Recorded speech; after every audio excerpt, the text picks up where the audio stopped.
Good evening and welcome to Security Concepts Explained. My name is Lee Parker and this is social engineering. Today we're going to discuss what is social engineering, ways social engineering can be used, staying safe, and I'm also going to provide a few examples. So what is social engineering? So from the website Content Security, social engineering attacks focus on manipulating human trust as a means of gaining access to a victim organization's systems, data, or buildings. So they mentioned system, data, and also buildings.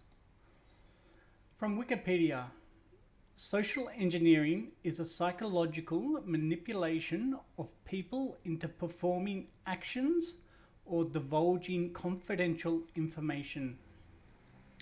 And lastly, from WebRoot, social engineering is the art of manipulating people so they give up confidential information.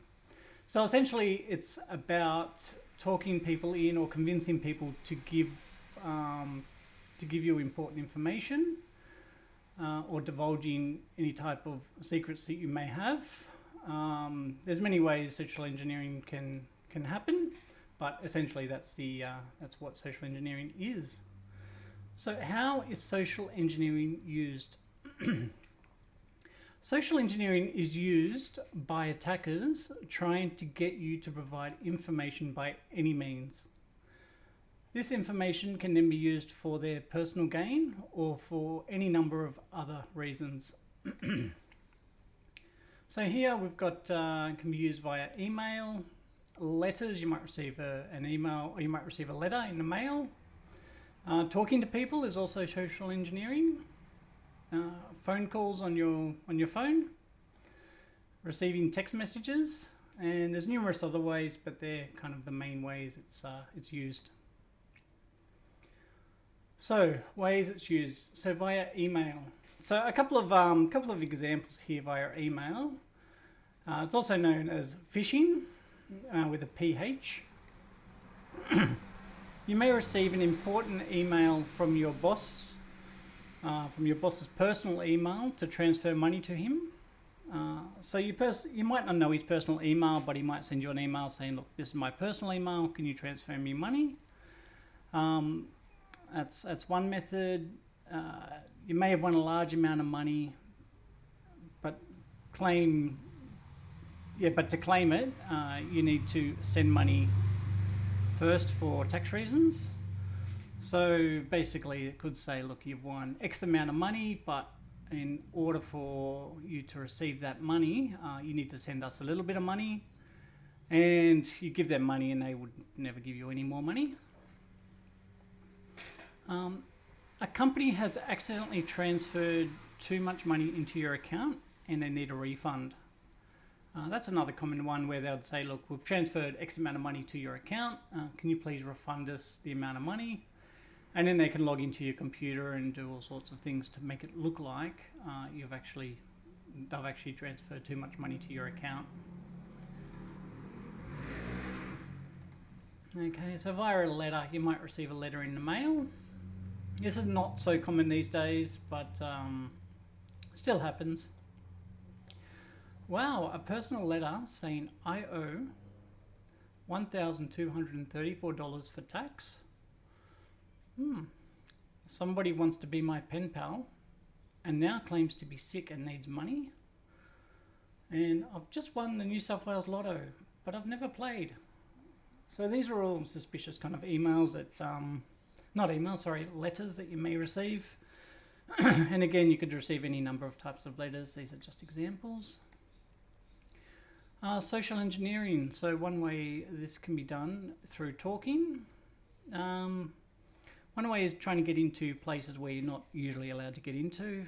One method could be somebody's holding a big box and they're simply saying, look, can you leave the door open? I've got this box to bring in.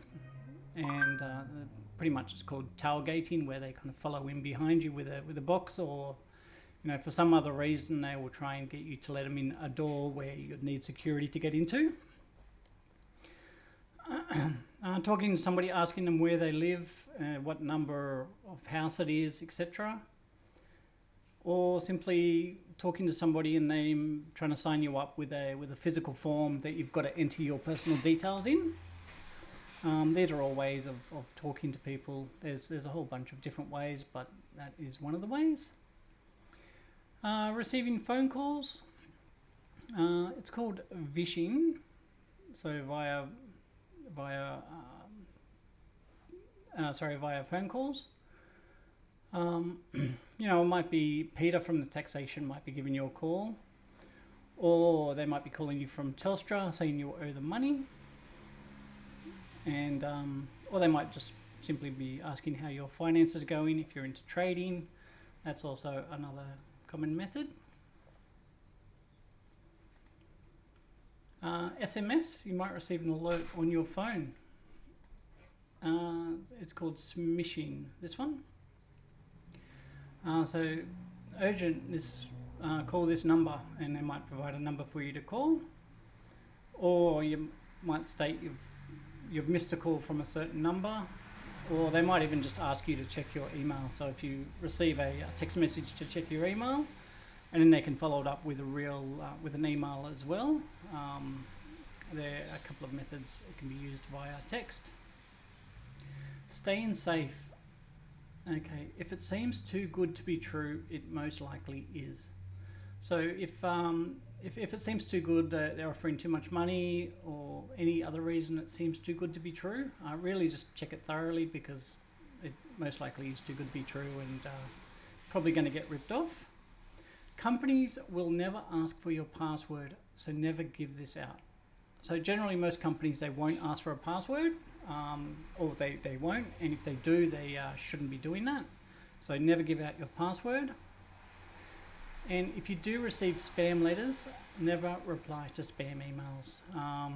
Just simply by you replying to the spam email, even if you're not giving them any information, they can then, you're proving that your email is real, and that would go onto a list where they would continually spam you and try and get information from you. Another method is trying to get a number to call them back. So just say you receive a phone call from Telstra, and you just want to verify it is Telstra. You can just tell them, look, I'm going to give you a call back on the number on the website, and basically that's one way just to confirm you are talking to the correct people. Jump on the proper website and verify it is the correct number. Another couple of methods would be limit the amount of information you provide to people. So don't only give them the information that you need to give companies. Generally it might be a name or any other, but don't give them any more information than they actually need to do their job. Next one is be skeptical if requested for more information. So be skeptical and request for more information if you're unsure. You can always, so if you're unsure about a certain situation, be skeptical. You can always ask for more information, or if they're asking you for more information, just follow up and just be cautious. Another way is to check who the emails are from carefully. So on emails, you can check exactly who they're from. There's a couple of ways of doing this, but in just checking the from address, make sure it is a real email. And another lesson is in staying safe is learn to hang up the call. If you're talking to someone and you know it's a dodgy call, you can just hang up the call. There's nothing wrong with that. Now here's an example of a fake email, a phishing email that's been sent out. So in this one here, it's got a fake sender domain.